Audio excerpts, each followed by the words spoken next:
1962ನೇ ಇಸ್ವಿಯಿಂದ ಅಭ್ಯಾಸ ಮಾಡಿದ್ದೇನೆ. ಸಿರಿಗೆರೆ ಮಠದಲ್ಲಿ ದಾಸೋಹಕ್ಕಿದ್ದವನು ನಾನು. ಇವತ್ತು ನಮ್ಮಲ್ಲಿ ಎಷ್ಟು ಮಟ್ಟಿಗೆ ಬಡವರ ಬಗ್ಗೆ ಕಾಳಜಿ ಇದೆ. ಉಂಬದ ಲಿಂಗಕ್ಕೆ ನೈವೇದ್ಯ ಮಾಡುವರು, ಉಂಬುವ ಜಂಗಮ ಬಂದರೆ ಮುಂದೆ ಹೋಗು ಎಂಬುವರು, ಕಲ್ಲಿನ ನಾಗರಕ್ಕೆ ಹಾಲನ್ನು ಎರೆವರು, ನಿಜ ನಾಗರ ಕಂಡರೆ ಕೊಲ್ಲೆಂಬವರು, ಈ ಅನ್ನು ಹುಚ್ಚ ಶರಣರಿಗೆ ಏನೆಂದು ಕರೆಯಲು ಕೂಡ ಸಂಗಮ ದೇವ. ಎಷ್ಟು ಸ್ಪಷ್ಟ ಆಗಿದೆ. ನಾವು ಯಾರಿಗಾದ್ರೂ ಕೈ ಎತ್ತು ಕೊಡ್ತೀವೇನು? ಕೊಡೋ ಪದ್ಧತಿ ನಮ್ಮಲ್ಲಿ ಇಲ್ವೇ ಇಲ್ಲ. ನಮ್ಮಲ್ಲಿ ಇರ್ತಕ್ಕಂಥ ಪದ್ಧತಿ ಏನು ಅಂತ ಹೇಳಿದ್ರೆ ತಾ ಬಾ.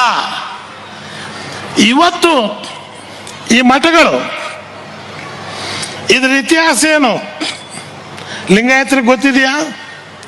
ಈ ಮಠಗಳು ಯಾಕಾದವು? ವಿರಕ್ತ ಮಠ ಅಂದ್ರೆ ಏನು, ಜಂಗಮ ಅಂದ್ರೆ ಏನು? ನಾನು ಅದಕ್ಕೆ ಸಿದ್ದರಾಮಯ್ಯನಿಗೆ ಹೇಳಿದೆ, ಲಿಂಗಾಯತರದ ಕೈ ಹಾಕ್ಬೇಡ, ಸತ್ ಮೇಲೆ 500 ಎದೆ ಮ್ಯಾಗ ಕಾಲಿಡಬೇಕು, ಜೀವಂತವಾಗಿ ಇಟ್ಬಿಡ್ತಾರೆ, ನಿನಗೆ ಬೇಡೋ ನಮ್ಮ ಮಾರಾಯ ಅಂತ ಕೇಳಲಿಲ್ಲ. ನನಗೆ ಹೇಳೋರು ನೀವು ಸ್ಟೇಟ್ಮೆಂಟ್ ಕೊಡ್ರಿ ಅಂತ. ನಾಳೆ ಉಷ್ಣನ್ ಮಕ್ಕಳ ಲಿಂಗಾಯತರಲ್ಲ, ನೀವು ಸ್ಟೇಟ್ಮೆಂಟ್ ಕೊಡ್ತಾ ಇದ್ದೀರಿ. ಒರಿಜಿನಲ್ ಲಿಂಗಾಯತರಲ್ಲಿ ನಾನು ಅದೇ, ನನಗೆ ಕೇಳ್ರಿ ಹೇಳ್ತೀನಿ. ಬಿಜ್ಜಳನ ಸಾಮ್ರಾಜ್ಯದಾಗ ಲಿಂಗ ಮುಟ್ಟಂಗಿರ್ಲಿಲ್ಲ. ಸಮಗಾರ ಹಲ್ಲಯ್ಯ, ಮಾದಾರ ಚೆನ್ನಯ್ಯ, ಅವನಮ್ಮ ಅಣ್ಣಯ್ಯ, ಓ ಎಂದು ಕರೆಯರಿ ಕೂಡಲ ಸಂಗಯ್ಯ ಅಂದು ನನ್ನ ಬಸವಣ್ಣ ಕೂಗ್ದ. ಅದಕ್ಕೇನು ಸಿಕ್ತು? ರಕ್ತಪಾತ್. ಕಾಡಿಗೆ ಹಚ್ಚಿದ್ರು, ಕಾಡುಗಳಿಗೆ ಓಡೋದ್ರು, ವಿರಕ್ತ ಮಠಗಳನ್ನು ಕಟ್ಟಿದರು. ಅನ್ನದ ದಾಸೋಹ, ವಿದ್ಯೆ ದಾಸೋಹ. ಇವತ್ತು ಕರ್ನಾಟಕದಲ್ಲಿ ಯಾವ ಸರ್ಕಾರನೂ ವಿದ್ಯೆ ದಾಸೋಹ ಕೊಡಲಿಲ್ಲ. ಲಿಂಗಾಯತರ ಮಠಗಳು ಇಲ್ಲದೆ ಇದ್ರೆ ಕರ್ನಾಟಕದಲ್ಲಿ 99 ಜನ ಹೆಬ್ಬಟ್ಟು ಒತ್ತಿದ್ರು, ಓದಕ್ಕೆ ಜರಲಿಲ್ಲ. ಈ KL ಸೊಸೈಟಿ ಯಾರ ಪ್ರೇರಣೆ? HKIB ಯಾರ ಪ್ರೇರಣೆ? ಇವರೆಲ್ಲ ಯಾರು? ಯಾವ ಸ್ವಾಮಿಗಳಿದ್ರು ಹಿಂದಿದ್ರು? ಯಾವ ಮಹಾನ್ ಭಾವರಿದ್ರು? ಇದ್ರ ಚರಿತ್ರೆ ಇವತ್ತಿನ ದಿವಸ ಅನೇಕ ಜನ ನಮ್ಮ ಲಿಂಗಾಯತ ಹುಡುಗರಿಗೆ ಗೊತ್ತಿಲ್ಲ. ಈ ವಿಭೂತಿ ಬಳಿಬೇಕು ಅಂದ್ರೆ ಹಳೆ ಫ್ಯಾಷನ್ ಹಾಕಿತ್ತೀಗ, ಶರಗ್ ಹಾಕ್ಬೇಕು ಅಂದ್ರೂ ಹಳೆ ಫ್ಯಾಷನ್ ಆಗೋಯ್ತೀಗ, ಲಿಂಗ ಕಟ್ಟಬೇಕು ಅಂದ್ರೂ ಹಳೆ ಫ್ಯಾಷನ್ ಆಗ್ಬೇಕೀಗ, ಆಗೋಯ್ತೀಗ. ಇವತ್ತು ನನಗೆ ಭಾರಿ ಸಂತೋಷ ಅನ್ನಿಸ್ತಾ ಇದೆ. ಗೋಕಾಕ್ ನಗರದಲ್ಲಿ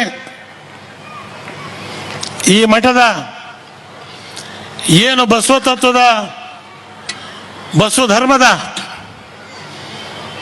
ಈ ಒಂದು ಕಾರ್ಯಕ್ರಮ ಉದ್ಘಾಟನೆ ಮಾಡಿದೀವಿ. ಅದಕ್ಕೆ ಒಂದು ನಿಲುವಿಗೆ ನಿಂತ್ಕೊಳ್ಳಿ.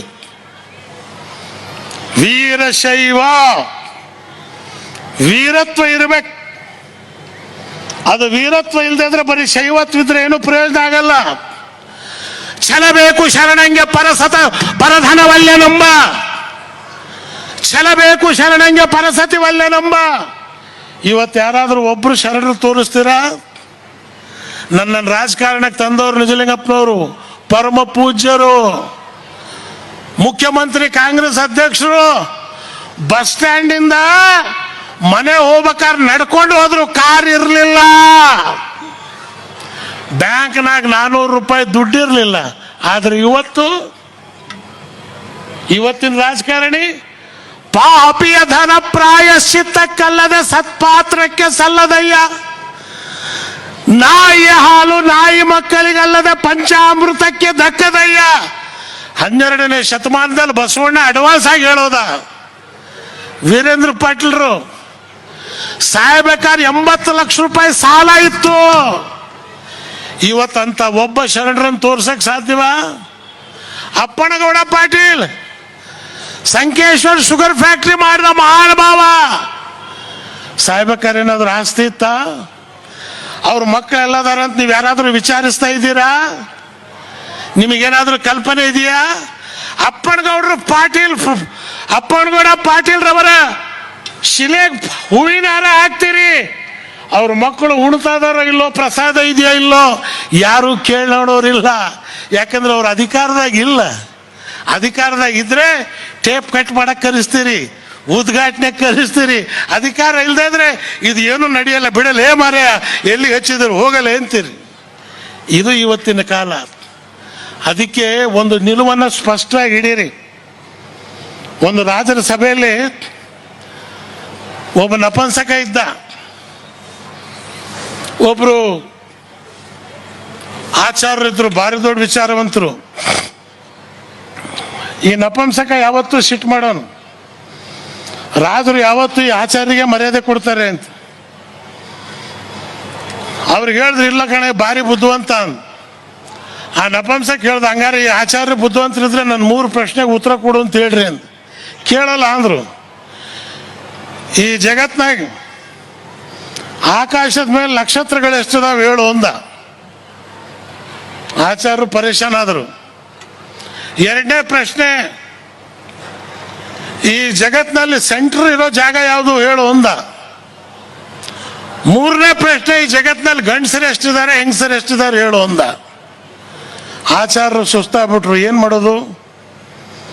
ಅವ್ರ ಮನೇಲಿ ಬಟ್ಟೆ ಕ್ಲೀನ್ ಮಾಡೋನಿದ್ದ, ಅವನೊಂದು ಕತ್ತಿ ಕರ್ಕೊಂಡು ಬಂದ. ರಾಜರ ಸಭೆಯಲ್ಲಿ ನಾನು ಉತ್ತರ ಕೊಡ್ತೇನೆ ನಡೀರಿ ಅಂದ. ರಾಜರು ಹೇಳ್ದ, ಇವನು ಉತ್ತರ ಕೊಡ್ತಾನೆ ಅಂತ. ಅವ್ನು ನಪುಂಸಕ ಕೇಳಿದ್ರು, ಕೇಳಪ್ಪ ನೀನು, ಆಕಾಶದಾಗ ಎಷ್ಟು ನಕ್ಷತ್ರಗಳಿದಾವೆ ಅಂದ. ಏನು ಅಂತೀರಿ? ಕತ್ತೆ ಮೇಲೆ ಹೊಡೆದ ಕೈಯ. ನನ್ನ ಕತ್ತಿ ಕೂದಲು ಎಷ್ಟಿದಾವೆ ಅಷ್ಟು ನಕ್ಷತ್ರ ಅದಾವೆ, ಬೇಕಾದ್ರೆ ಎಣಿಸ್ಕೊಂಡು ಬಾ ಅಂದ. ಅವನು ಇವನು ಭಾರಿ ಹುಷಾರಾಗದ ಅಂತ ಹೇಳ್ದ. ಭೂಮಿ ಮೇಲೆ ಸೆಂಟ್ರ್ ಜಾಗ ಯಾವುದು ಅಂದ. ಅವನು ಹಿಂಗೆ ತಿರುಗಾಡ್ದ, ಅವನ ಕೈಯಾಗ ಕೋಲಿತ್ತು, ಹೊಡೆದ. ಇದೇ ಭೂಮಿಗೆ ಸೆಂಟ್ರ್ ಜಾಗ, ನಿನಗೆ ಅನುಮಾನ ಇದ್ರೆ ನೀನು ಅಳತೆ ಮಾಡ್ಕೊಂಡು ಬಾ ಅಂದ. ಓ, ಇಲ್ಲೂ ಇವನು ಪಾರಾದ. ಗಂಡಸರು ಎಷ್ಟದಾರೆ ಹೆಂಗಸರು ಎಷ್ಟದಾರೆ ಹೇಳು ಅಂದ. ಇವನು ಪಾಪ ಈ ಬಟ್ಟೆಗೇನು 1 ತಾಸು ಸುಮ್ಮನಿದ್ದು ಆಮೇಲೆ ಕೋಲ್ ತಗೊಂಡು ನೀನು ಬಡಿಯಕ್ಕೆ ಶುರು ಮಾಡ್ದ ನಪುಂಸಕನಿಗೆ. ರಾಜರು ಕೇಳಿದ್ರು, ಯಾಕೆ ಬಡಿತಾ ಇದ್ದಿ? ಇಲ್ಲ ಮಹಾಬುದ್ಧಿ, ನಾನು ಫಸ್ಟು ಗಂಡಸರ ಲೆಕ್ಕ ಹಾಕಿದೆ, 1 ಜಾಸ್ತಿ ಬಂತು, ಮತ್ತು ನನ್ನ ಲೆಕ್ಕ ತಪ್ಪಾಯ್ತಲ್ಲ ಅಂತ ಮತ್ತೆ ಲೆಕ್ಕ ಹಾಕಿದೆ, 1 ಕಡಿಮೆ ಬಂತು. ಇನ್ನೊಂದ್ಸಲ ಹೆಂಗಸರು ಲೆಕ್ಕ ಹಾಕಿದೆ, 1 ಜಾಸ್ತಿ ಬಂತು, 1 ಕಡಿಮೆ ಬಂತು. ನಾನು ಯಾಕೆ ಇದು ಹೆಚ್ಚು ಕಡಿಮೆ ಆಗ್ತಾ ಇದೆ ಅಂದರೆ, ಈ ಮುಂಡೆ ಮಗ ನಾನು ಗಂಡಸರ ಕಡೆ ಎಣ್ಸಕ್ಕೆ ಹೋದ್ರೆ ಅಲ್ಲೂ ಬಂದು ನಿಂತ್ಕೋತಾನೆ, ಹೆಂಗಸರ ಕಡೆ ಎಣ್ಸಕ್ಕೆ ಹೋದ್ರೆ ಅಲ್ಲೂ ಬಂದು ನಿಂತ್ಕೋತಾನೆ. ಅದನ್ನು ನೋಡಿ ಇವನಿಗೆ ಬಡದೆ ಅಂತ. ಇವತ್ತಿನ ರಾಜಕಾರಣಿಗಳು ಅದೇ ಆಗಿರೋದು.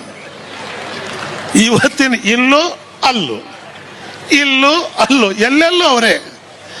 ಒಂದು ನಿಲುವಿಲ್ಲ, ಒಂದು ಕಡೆ ನಿಲ್ತಕ್ಕಂಥ ಸಾನ್ನಿಧ್ಯ ಇಲ್ಲ ಇವತ್ತಿನ ದಿವಸ. ಆದ್ರಿಂದ ಇವತ್ತು ಪೀಠಗಳ ಜವಾಬ್ದಾರಿ ಜಾಸ್ತಿ ಅದ. ನೀವು ಹೇಳ್ಬೇಕು, ನಾನೆಲ್ಲ ಧರ್ಮಾಧಿಕಾರಿಗಳಿಗೆ ಹೇಳ್ತೇನೆ, ಕರ್ನಾಟಕ ಉಳಿಬೇಕು. ಇದು ಬಸವಣ್ಣನ ನಾಡು. ಎಂದಿನವರೆಗೆ ಬಸವ ಕೃಪೆ ಇರ್ತಕ್ಕಂಥ ಸರ್ಕಾರ ವಿಧಾನಸೌಧದಲ್ಲಿ ಬರೋದಿಲ್ವೋ ಅಂದಿನವರೆಗೆ ಕರ್ನಾಟಕ ಉದ್ಧಾರ ಆಗೋದಿಲ್ಲ. ಇದು ಸ್ಪಷ್ಟ, ಇದು ಸ್ಪಷ್ಟ. ಬಸವಣ್ಣನ ಸರ್ಕಾರ ಯಾವುದು? ಕಲಬೇಡ, ಕುಲಬೇಡ, ಕೊಲ್ಲಬೇಡ, ಪುಷ್ಯ ನುಡಿಯಲು ಬೇಡ, ತನ್ನ ಬಣ್ಣಿಸಲು ಬೇಡ, ಎದುರು ಎಳೆಯಲು ಬೇಡ. ಇದುವೇ ಅಂತರಂಗ ಶುದ್ಧಿ, ಇದುವೇ ಬಹಿರಂಗ ಶುದ್ಧಿ. ಇದು ಇವತ್ತಿದೆಯಾ? ಕೋರ್ಟ್ ಹತ್ರಕ್ಕೆ ನಿಂತ್ಕೊಂಡ್ರೆ ಕಳ್ಳರ ಹೆಸರುಗಳು ಕೂಗ್ತಾ ಇಲ್ಲ, ನಮ್ಮ ಮಂತ್ರಿಗಳ ಹೆಸರು ಕೂಗ್ತಾ ಇದಾವ. ಅಡ್ವಾನ್ಸ್ನಾಗ ಅವ್ರು ಹೋಗಿ ಬೇಲ್ ತಗೊಂಬರ್ತಾರೆ. ಯಾಕೆ ತರ್ತಾರೆ ಗೊತ್ತಿಲ್ಲ. ಇವತ್ತು ನಾನು ಮಠ ಇಲ್ದಿರ್ತಕ್ಕಂಥ ಜಂಗಮ ಇದ್ದ ಹಾಗೆ ಇವತ್ತು ಎಲ್ಲಿ ಭಿನ್ನ ಆಗ್ತಾರೋ ಅಲ್ಲಿ ಕರ್ಕೊಂಡು, ನನಗಿಂತ ಕಿರಿಯರಿಲ್ಲ, ಹಿರಿಯರಿಗಿಂತ ನಾ ಮೇಲಿಲ್ಲ, ಸದಾ ಹಿರಿಯರ ಪಾದದ ಧೂಳಿಯಾಗಿ ದುಡಿಬೇಕು ಕೂಡಲ ಸಂಗಮ ದೇವ. ಆ ಸಿದ್ಧಾಂತದಲ್ಲಿ ಬದುಕು ಬಂದಿರತಕ್ಕಂಥವ್ರು ನಾನು. ಆದ್ದರಿಂದ ಇವತ್ತು ವಿಶೇಷವಾಗಿ ಬೆಳಗಾವಿ ಜಿಲ್ಲೆಯಲ್ಲಿರ್ತಕ್ಕಂಥ ಎಲ್ಲ ವೀರಶೈವ ಮುಖಂಡರಿಗೆ ಇಷ್ಟು ಹೇಳ್ತೀನಿ, ಒಗ್ಗಟ್ಟಾಗಿರಿ, ಧರ್ಮ ನೀವು ಕಾಪಾಡ್ರಿ. ನೀವು ಗಟ್ಟಿಯಾಗಿದ್ರೆ ನಾವು ಸಾಬ್ರು ಬದುಕೋತೀವಿ, ಅಂದ್ರೆ ನಾವು ಬದುಕಂಗಿಲ್ಲ. ನಿಮ್ಮ ರಕ್ಷಣೆನೇ ನಮಗೆ. ಇವತ್ತು 30 ಹುಡುಗರು ನಾವು ಮಠದಾಗ ಓದ್ತಾ ಇದ್ವಿ, ಜಾತಿ ಇಲ್ಲ. ಸಿರಿಗೆರೆ ಮಠದಾಗ ಮುರುಘರಾಜೇಂದ್ರ ಮಹಾಸ್ವಾಮಿಗಳ ಮಠದಿಂದ ಬಂದಿರತಕ್ಕಂಥವ್ರು. ಧಾರವಾಡಪುರದ ಚಾರುಮುರುಘಾ ಮಠದ ಸಾರು ಗುರು ಮೃತ್ಯುಂಜಯ ಸ್ವಾಮಿಗೆ ಮಲ್ಲಿಕಾರ್ಜುನ ಮನ್ಸೂರ್ ಹಾಡ್ತಾ ಇದ್ರೆ ಆ ಹಾಡು ಎತ್ತಿ ಹೇಳಿಸುವಂಥದ್ದು. ಈಗ ಉಳ್ದಾವೇನ್ರಿ? ಈಗ ಬಂದಿದೆ ಅವನ ಪ್ಯಾರ್ಕರೆ, ಈಗಿಲ್ಲ. ಈಗ ಹರಿಕಥೆನೇ ಇಲ್ಲ. ಹರಿಕಥೆ ಬದಲು ಏನು ಅಂದ್ರೆ ಆರ್ಕೆಸ್ಟ್ರಾದಿಂದ ಇವತ್ತು ಇಡೀ ನಮ್ಮ ಸಭಾ ಇದು ದಿವಗಣ ಆಗ್ಬೇಕು. ದುರ್ದೈವ. ಅದಕ್ಕೆ ನನಗೆ ಹೇಳ್ತಾರೆ ಇಬ್ರಾಹಿಂ ಸಾಹೇಬ್ರೆ, ನೀವು 18ನೇ ಶತಮಾನದಲ್ಲಿ ಹುಟ್ಟಬೇಕಾಗಿತ್ತು, ಭಾರಿ ಲೇಟಾಗಿ ಹುಟ್ಟಿದ್ರಿ ಅಂತ. ಹುಟ್ಟಿದ್ದೀನಿ ನಾನು, ಸಾಹೇಬ್ರ ಜಾತಿಯಲ್ಲಿ ಹುಟ್ಟಿದ್ದೇನೆ. ನಾನೇನು ದೇವ್ರಿಗೆ ಅರಸಿ ಕೊಟ್ಟಿದ್ನ ಈ ಜಾತಿಯಾಗಿ ಹುಟ್ಟಿಸು ಅಂತೇಳಿ ಅಂತ? ಇಲ್ಲ. ಎಲ್ಲಾದ್ರೂ ಎಂತಾದ್ರೂ ಎಂದೆಂದಿಗೂ ನೀ ಮಾನವನಾಗಿರು, ಅದೇ ಶ್ರೇಷ್ಠವಾಗಿರ್ತಕ್ಕಂಥದ್ದು. ನಿನ್ನ ಮನೆಗೆ ಬಂದರೆ ಯಾರಿಗೂ ದಾಸೋಹ ಇಲ್ಲ ಅಂತ ಹೇಳಬೇಡ, ನೀಡ್ತಾ ಇರು. ಬಂದವರನ್ನ ನೀನು ಸ್ವಾಗತಿಸ್ತಾ ಇರು. ಇವತ್ತು ಕೂಡ ಮನೆಯಲ್ಲಿ ಕಲ್ಯಾಣಿ ನೀರದ, ಸ್ವಾಮಿಗಳು ಬಂದರೆ ಲಿಂಗ ಪೂಜೆ ಮಾಡ್ತಕ್ಕಂಥ ವ್ಯವಸ್ಥೆ ಮನೆಯಲ್ಲಿಟ್ಟಿವಿ. ವೆಜಿಟೇರಿಯನ್ ಕಿಚನ್ ಇದೆ. ಅಡುಗೆ ಮಾಡೋನು 500 ಅದಾರ. ಯಾಕಂದ್ರೆ 500 ಭಾರಿ ಗಟ್ಟಿಯಾಗಿರ್ತಕ್ಕಂಥವ್ರಿ. ಈ ಲಿಂಗಾಯತರ ಜಗಳ ಇಬ್ಬರು 500 ಜಗಳನೇ ಪಾಪ ಕುರುಬನಿಗೆ ಹೊಡೆದಾಕಿದ್ರು. ಇವತ್ತು ಈ ಶ್ರೇಷ್ಠವಾದಂಥ ಈ ನಾಡಿನಲ್ಲಿ ಇವತ್ತಿನ ದಿವಸ ತಾವೆಲ್ಲರೂ ಪ್ರವಚನವನ್ನು ಕೇಳಕ್ಕೆ ಸೇರಿದಿರಿ. ಅನೇಕ ಜನ ಬರಬೇಕಾಯಿತು, ಬರಲಿಲ್ಲ. ಅದೃಷ್ಟ ಇದ್ದವ್ರು ಬರ್ತಾರೆ. ಯಾರಿಗೆ ಪ್ರಸಾದದ ಭಾಗ್ಯ ಇದೆಯೋ ಅವ್ರು ಖಂಡಿತವಾಗಿ ಬರ್ತಾರೆ. ಆದರೆ ನಾನು ಯಾವುದೇ ಮಟ್ಟಕ್ಕೆ ಆಹ್ವಾನವನ್ನು ಎಂದು ನಾನು ತಿರಸ್ಕರಿಸೋದಿಲ್ಲ. ನಾನು ಅಷ್ಟೇ ಅಲ್ಲ, ನನ್ನ ಮಕ್ಕಳಿಗೂ ಕೂಡ ಬಿಲ್ ಬರೆದಿಟ್ಟಿದ್ದೇನೆ. ಎಲ್ಲಿ ಶರಣರು ಬರ್ತಾರೋ, ಎಲ್ಲಿ ಶರಣರ ಮಠ ಇದೆಯೋ ಕರೆ ಬಂದರೆ ಓ ಎನ್ನು. ಯಾವ ಶರಣರಿಗೂ ಪ್ರಸಾದ ಕೊಡದೆ ಕಳಿಸಬೇಡ. ಯಾವತ್ತೂ ಕೂಡ ಎನಗಿಂತ ಕಿರಿಯರಿಲ್ಲ, ಹಿರಿಯರಿಗಿಂತ ಮೇಲಿಲ್ಲ. ಇದು ತಾನು ಯಾವತ್ತೂ ಬೆನ್ನಿನ ಮೇಲೆ ಬರ್ಕೊಂಡಿರು. ಇದುವೇ ಶಾಶ್ವತ, ಇದುವೇ ನಿತ್ಯ, ಇದುವೇ ಸತ್ಯ. ಇದನ್ನೇ ನಾವು ಮಾಡ್ಕೊಂಡು ಬಂದಿದ್ದೇವೆ. ಆದ್ದರಿಂದ ನಡೆದಂಥ ಎಲ್ಲ ಶರಣೆಯರಿಗೆ, ಯಾಕಂದ್ರೆ ನಾಳೆ ಬಡ್ಜೆಟ್ ಅಧಿವೇಶನ ಇದೆ.